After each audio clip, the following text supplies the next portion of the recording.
आपल्या मराठी भाषेमध्ये एक म्हण आहे बघा मित्रांनो, खिशात नाही आणा आणि मला बाजीराव म्हणा. अशीच अवस्था झाली महाराष्ट्राचे मुख्यमंत्री एकनाथ शिंदे यांची. आपण म्हणाल का झाली अवस्था? तशीच अवस्था तशीही भारतीय जनता पार्टीने तोंड दाबून बुक्क्याचा मार अशी अवस्था केलीच आहे एकनाथ शिंदेची. सगळे तालावरती नाचवतायत. एकनाथ शिंदे भारतीय जनता पार्टीच्या तालावर नाचतायत. चल, हा इथं उमेदवार नको, तो निवडून येणार नाही. का उमेदवार बदलला, घोषित केलेला उमेदवार, अरे तो येऊ शकत नाही निवडून, चल उमेदवार बदलवला. अरे तो 5 टाइम जो कोण खासदार होता नाही उडवू शकत, आम्ही सर्वे केला त्याचा, 8 वेळेस सर्वे झाला आहे, तो पडणार आहे, बदलला उमेदवार. अशी अवस्था म्हणजे एकनाथ शिंदेला बोटावरती फिरवायचं काम भारतीय जनता पार्टीने चालवलेलं आहे. आणि मग आपण बघितलं असेल मित्रांनो, असंच आता अशीच एक जागा आहे ती एकनाथ शिंदेनी भांडून घेतली. ती पण का भांडून घेतली? कारण आपल्या सगळ्यांना माहिती आहे शिवसेनेचा गड कुठं होता मुळामध्ये?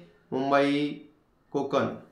तरी सुद्धा मग आता एकनाथ शिंदेची शिवसेना ती काय, आता जरी मोदी म्हणत असले का नकली शिवसेना उद्धव ठाकरेंकडे, पण नकली शिवसेना मुळामध्ये सगळ्यांना माहिती कुणाकडे, ती एकनाथ शिंदेकडेच आहे. आणि मग त्या नकली शिवसेनेला आता काहीतरी मुंबईत ताकद दाखवायला पाहिजे ना, म्हणून मुंबईतली तेवढी एक का होईना जागा भांडून घेतली. मुंबई उत्तर दक्षिणची जागा भांडून घेतली. मग भांडून घेतली, पण मग अरे उमेदवार कुठं आहे? उमेदवारच नाही उभा करायला.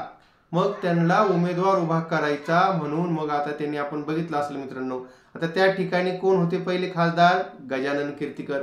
गजानन कीर्तिकरांचा मुलगा कोण आहे? अमोल कीर्तिकर.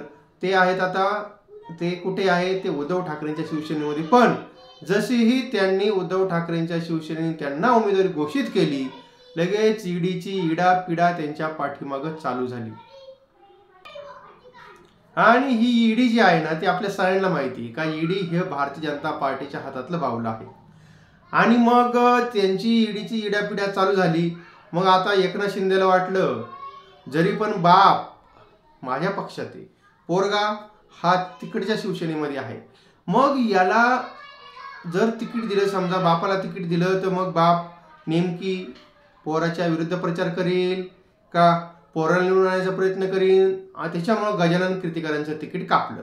आणि मग मध्ये चर्चा चालू होती गोविंदाची, गोविंदा येणार, आला रे आला, गोविंदा आला. असाच गोविंदा मग शिवसेनेकडे आला, एकनाथ शिंदे गटाकडं. आणि मग चर्चा चालू झाली, बाबा गोविंदाला आम्ही तिकीट देणार. पण गोविंदाला तिकीट देण्यामध्ये भारतीय जनता पार्टीचा पण विरोध होता आणि एकनाथ शिंदे गटातल्या लोकांचा पण विरोध होता.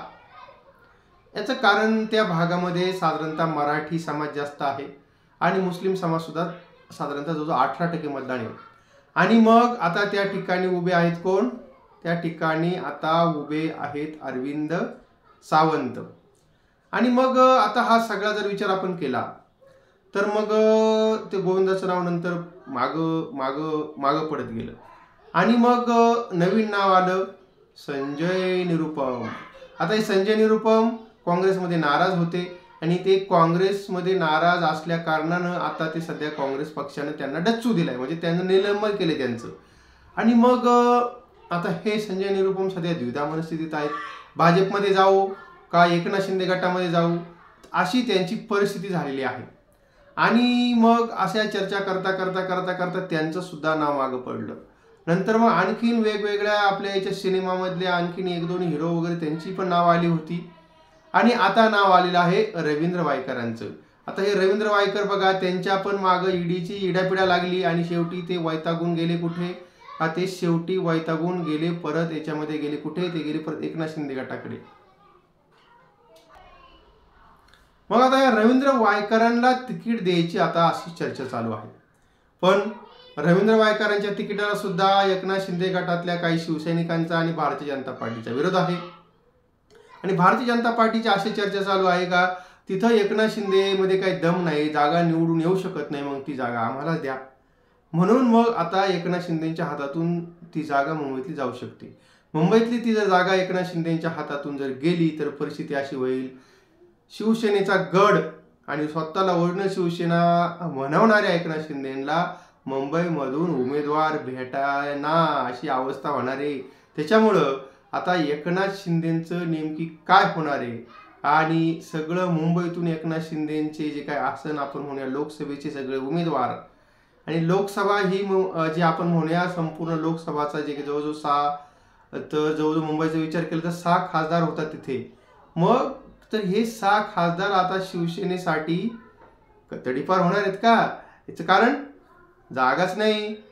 जागा म्हणजे त्यांना उमेदवारच नाही उभा करायला, तर मग मुंबईतून हे खासदार तडीपारच होणार. कारण तर एकनाथ शिंदे गटाच्या शिवसेनेचा एक सुद्धा खासदार मुंबईतनं जर नसला तर मग शिवसेना सुद्धा एकनाथ शिंदेची मुंबईतून तडीपार होणार का? हा सगळ्यात मोठा प्रश्न आहे. पण सगळा जर विचार केला ना तर एकनाथ शिंदेची अवस्था अशी झालेली आहे का खिशात नाही आणा आणि मला बाजीराव म्हणा, अशाच प्रकारची अवस्था सध्या एकनाथ शिंदेची झालेली आहे.